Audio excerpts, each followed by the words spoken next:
Hello, bachcho. Let's read the question. The question says, person F applies force horizontally on the smaller block as shown in the figure. The coefficient of static friction is mu between block and the surface. Find the force exerted by the vertical one on mass M, and what is the action reaction force between M and small M and capital M. तो यहाँ पे क्या दिया गया है, ये जो man है ये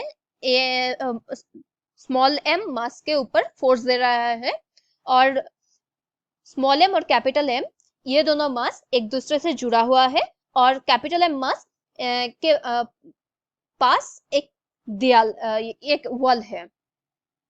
तो अगर हम इसका फ्री बॉडी डायग्राम देखें तो ये क्या होगा, ये हमारा स्मॉल एम वाला ब्लॉक है।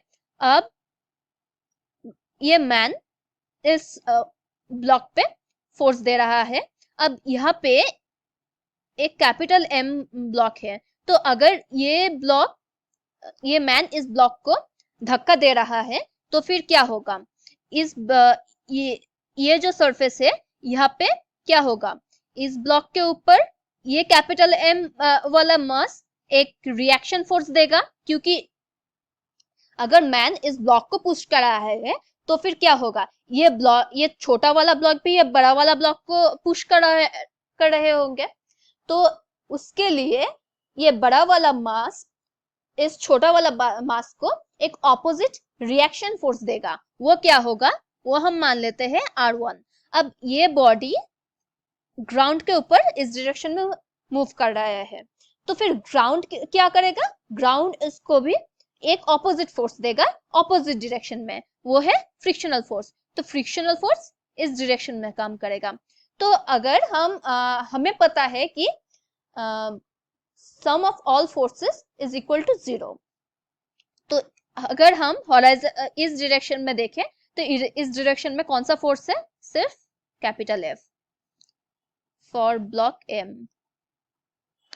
F इज इक्वल टू क्या होगा, ऑपोजिट डायरेक्शन में कौन सा फोर्स है, reaction force R1 plus frictional force. अब फ्रिक्शनल फोर्स क्या होता है, frictional force is equal to mu into N। Mu क्या है, coefficient of static friction between block and surface, and N क्या है, N नॉर्मल। अब N नॉर्मल का वैल्यू, नॉर्मल कौन से साइड पे होगा, अपवर्ड साइड पे, और डाउनवर्ड साइड पे क्या होगा, ग्रेविटेशनल फोर्स। सो N का वैल्यू क्या है, mg। सो फ्रिक्शनल फोर्स हो गया mu into m into g. सो ये हम अब हम इसको क्या लिख सकते हैं, F is equal to R1 plus mu into M G. तो यहाँ से हमें रिएक्शन फोर्स क्या मिल गया, F minus mu into m into g. तो ये हो गया हमारा reaction force between M and capital M। ये हो गया हमारा action reaction force between M and capital M। अब कैपिटल M ये ब्लॉक को अगर हम देखें तो फॉर कैपिटल M,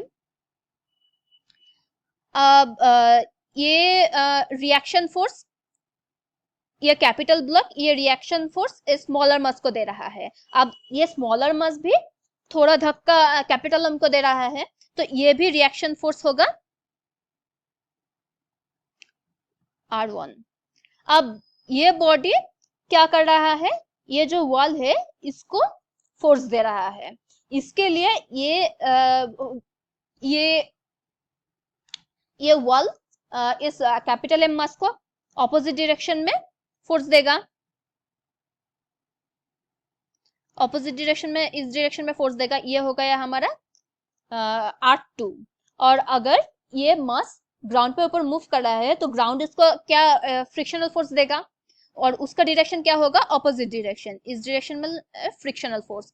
तो अगर हम यहाँ पे force sum of all force equal to 0 ये वाला रूल अप्लाई करें तो हमें क्या मिलेगा, इस डायरेक्शन में टोटल फोर्स कितना है, R1 is equal to R2 plus F। अब हमें क्या पता है, F is equal to mu into N। अब इसका ग्रेविटेशनल फोर्स किस डाउनवर्ड डायरेक्शन में है और नॉर्मल फोर्स क्या होगा अपवर्ड डायरेक्शन में। तो फिर क्या होगा, एन का value capital M into g, so frictional force हो गया है mu into capital M into g. अब हम आर का वैल्यू यहाँ पे पुट कर देंगे, F minus mu into m into g is equal to R two plus mu into capital M into g. अब हमें क्या फाइंड आउट करनी है, force exerted by the vertical wall. Vertical wall कितना फोर्स एक्सर्ट कर रहा है, R2, इसका मतलब हमें R2 का वैल्यू फाइंड आउट करनी है। तो R2 क्या हो गया, F minus mu into m into g minus mu into capital M into g. तो ये हो गया F minus mu into g small m plus capital M। ये हो गया हमारा रिएक्शन फोर्स जो वॉल दे रहा है, vertical wall on capital M। तो ये हो गया हमारा answer. Hope you understood it well. Thank you.